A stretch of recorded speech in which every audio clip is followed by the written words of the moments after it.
Sir क्या आज जो है समाज में होने जा रहा है? आज काफी से आर्डर रिजर्व हुए, अब क्या होने जा रहा है? 20 दिसंबर को हम ये बताना चाहते हैं सब जनरल पब्लिक को, नॉट ओनली मैडम अलीजे हो, फेरोज खान को, जनरल पब्लिक को। कोर्ट में जब केस स्टार्ट होता है तो आपका प्रोसीडिंग वकील करता है। जब वकील अपना आर्गुमेंट प्लेस करें तो किसी पार्टी की फैमिली को अलाउड नहीं है बीच में इंटरप्शन करे, क्योंकि लास्ट बहुत सारी हेयरिंग्स में इनकी फैमिली, अलीजे मैडम की फैमिली इंटरप्शन किया था। और जज साहब 15 दिसंबर सारे साहब देखा था, 15 जज साहब ने उनको वार्निंग दिया था, मैं कंटेम्प्ट फाइल करूंगा अगर बार बार इंटरप्ट करेंगी। तो लिहाजा आज हमने 20 को एप्लीकेशन जमा कराई है ताकि कोर्ट में भाई इंटरप्ट क्यों कर रहे हो। मेन मुद्दा इंसाफ सबको चाहिए, जैसे मैडम अलीजे को भी इंसाफ चाहिए कोर्ट से, तो फेरोज खान को भी चाहिए इंसाफ। आप बार बार इंटरप्ट नहीं करें। फेरोज खान की फैमिली कभी भी कोर्ट की प्रोसीडिंग नहीं बोला।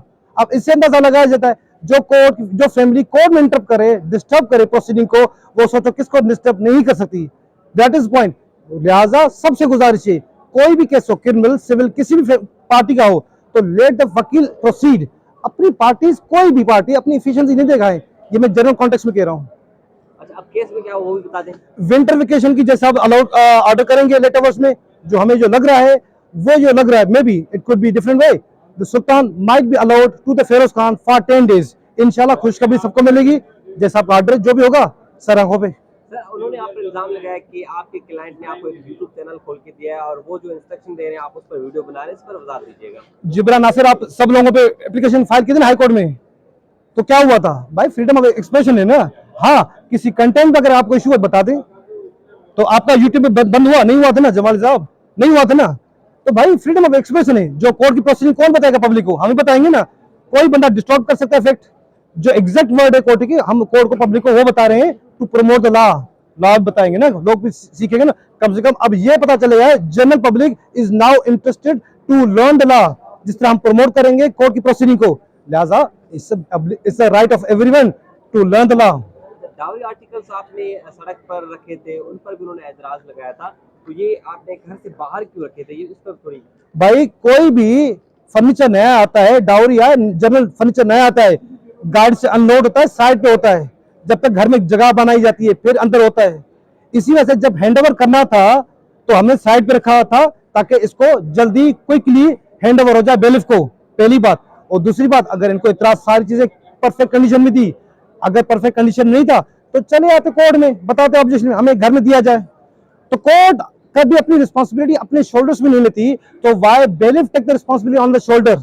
तो बेलिफ को मैंने कहा था ये सामान ऐसे कर रहे हैं, तो ठीक है, then there is no objection, सामान तो वैसे देना है। अलीजा सुल्तान साहिबा के दावा और उनके वकला का कि सोने के कुछ सेट थे जो उन्हें मिले नहीं, इस पे आप क्या कहना चाहेंगे? भाई कोई चीज गुम हो जाती है तो बंदा क्लेम इंश्योरेंस से कैसे करता है? रसीद दिखाकर, वारंटी, आपके मोबाइल जेब में मोबाइल पड़ा हुआ है, गुम हो जाए तो क्लेम करोगे ना वारंटी से, तो आप रसीद तो दिखाओ कम से कम।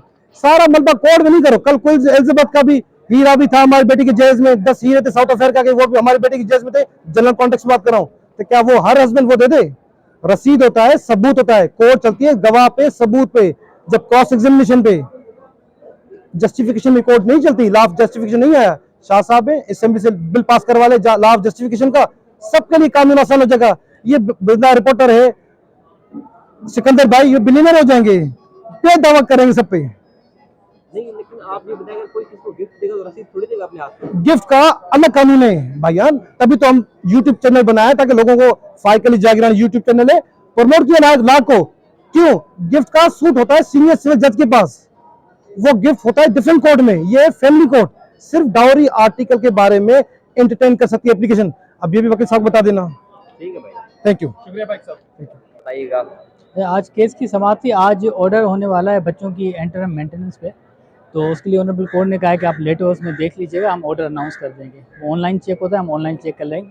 और फर्दर हमने कोर्ट को और भी इस पर हमने सबमिशंस दे दिए कोर्ट को कि बच्चों के जो एक्सपेंसेस हैं, ऑलरेडी हमने लास्ट डेट पे बच्चों की रसीदें, जो भी एक्सपेंसेस की रसीदें पिछले 1-1.5 महीने में हुई हैं, हमने जमा करवाई हुई हैं। तो हमने कोर्ट को अपनी जस्टिफिकेशन प्रूफ दिए हैं कि देखें बच्चों के एक्सपेंसेस कितने हैं। तो जो हमने अल्हम्दुलिल्लाह क्लेम किए थे पहले दिन से, उससे ज़्यादा ही एक्सपेंसेस बच्चों के हुए हैं जो बेसिक नीड्स हैं। अच्छा, इस पर कोई लेजर की चीज़ें नहीं है, कोई बच्चों की एक्स्ट्रा चीज़ें नहीं है, जो हमने बेसिक चीज़ें डिमांड की हैं वही हमने कोर्ट को प्रूफ भी दे दिए हैं।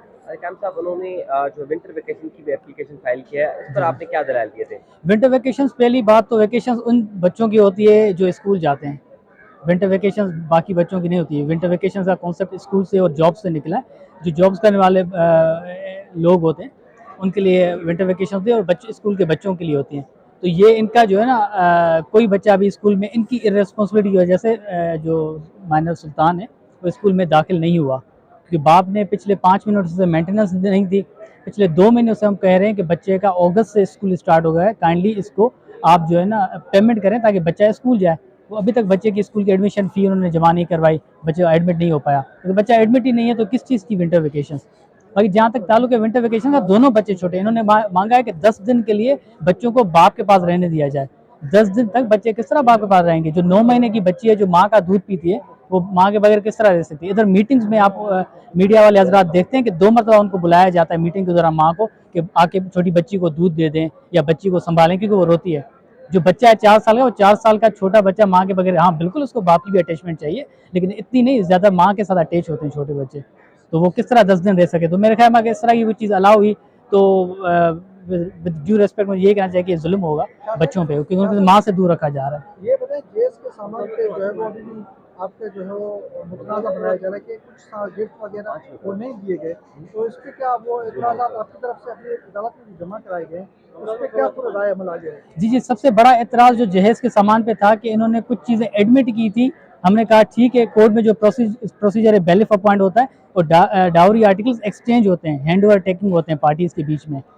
इसमें हुआ ये है कि उन्होंने जो डाउरी आर्टिकल्स अपने घर के बाहर रखे थे, जो हमारे कल्चर में एक इमोरल अनएथिकल माना जाता है कि डाउरी आर्टिकल्स जब आप आ रहे हैं तो उस वक्त तो आप उनको बड़े इज्जत एहतराम के साथ घर में रख रहे हैं, लेकिन जब डाउरी आर्टिकल्स आप देने का वक्त है, जो औरत का राइट है, वो आप जो है ना चीज़ आसान हो जाए। में क्या कहना है वो क्लेम कर रहे थे? जी, डाउरी आर्टिकल से सबसे बड़ा एतराज़ जो ऑनरेबल कोर्ट में आज हमने एक स्टेटमेंट भी फाइल की रिटन में, और एक तस्वीर भी हमने ऑनरेबल कोर्ट में जमा कराई है कि किस तरह जो है ना डाउरी आर्टिकल का सामान घर के बाहर फेंका गया है, और वहाँ से ऑनरेबल कोर्ट का जो बेलिफ था वो घर के बाहर खड़ा हुआ है।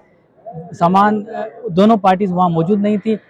आधे घंटे बाद दोनों पार्टीज़ आई हैं तो देखा है कि बाहर सामान पड़ा हुआ है, तो वो एक सिक्योरिटी कंसर्न भी थे, सामान को नुकसान हो सकता था, और हमारे कल्चर में ये चीज़ें होती नहीं है। ये बड़ा इमोरल और अनएथिकल माना जाता है कि आप किसी की अमानत, किसी की डाउरी आर्टिकल्स डिवोर्स के बाद औरत की अमानत बन गए थे, जिन्होंने खुद एडमिट किया, देने के लिए तैयार थे।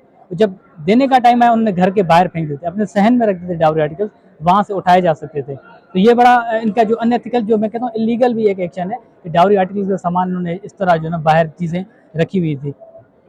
अच्छा सर, आखिरी सवाल मेरा ये है कि आपने इल्ज़ाम लगाया था कि आप वो जो आपके वकील भाई हैं वो अपने क्लाइंट के हाथों इस्तेमाल हो रहे हैं, उन्होंने यूट्यूब बनाया और उस यूट्यूब में आप पर वो 12 इल्ज़ाम लगा रहे हैं कि आपने जो है जाली दस्तावेज़ात वगैरह जमा कराए। ये मामला क्या है, इसमें थोड़ी वज़ाहत दीजिएगा। जी बिल्कुल, इसमें ये है कि पूरे लोगों के सामने, आप मीडिया आज़ाद के सामने, कि किस तरह मेरे वकील दोस्त का यूट्यूब अकाउंट मिसयूज़ हो रहा है। उस पर सारी जो भी चीज़ें चल रही हैं वो उनके क्लाइंट की तरफ से चलाई जा रही हैं। ऑनरेबल कोर्ट ने दोनों पार्टीज़ को मना किया था कि आप सोशल मीडिया पे ना आएँ, तो उन्होंने इस चीज़ का ऑल्टरनेट ये कर दिया है कि उन्होंने अपने वकील को यूज़ करना शुरू कर दिया, जो अनफॉर्चुनेटली हमारे प्रोफेशन में हो रहा है। इस तरह होना नहीं चाहिए। दूसरी बात, जहाँ तक डॉक्यूमेंट्स की बात है, आज हमने खुद ऑनरेबल कोर्ट में एप्लीकेशन फाइल की है कि आप डॉक्यूमेंट्स को वेरीफाई करवाएं, क्योंकि कंटिन्यूसली जब से हमने डॉक्यूमेंट जमा करा ये कह रहे हैं फोर्ज, कोई फोर्जरी का कोई चीज़ें बता नहीं सकते। हमने खुद कहा है कि जो भी डॉक्यूमेंट्स हमने जमा करवाए खुद ऑनरेबल कोर्ट वेरीफाई करवाए। हम आज ऑफर कर रहे हैं, वेरिफिकेशन आ जाएगी, साबित हो जाएगा कि किस तरह डोमेस्टिक वायलेंस होता था। ठीक है, तो हमने खुद ऑफर की है इस चीज़ की। Thank you sir.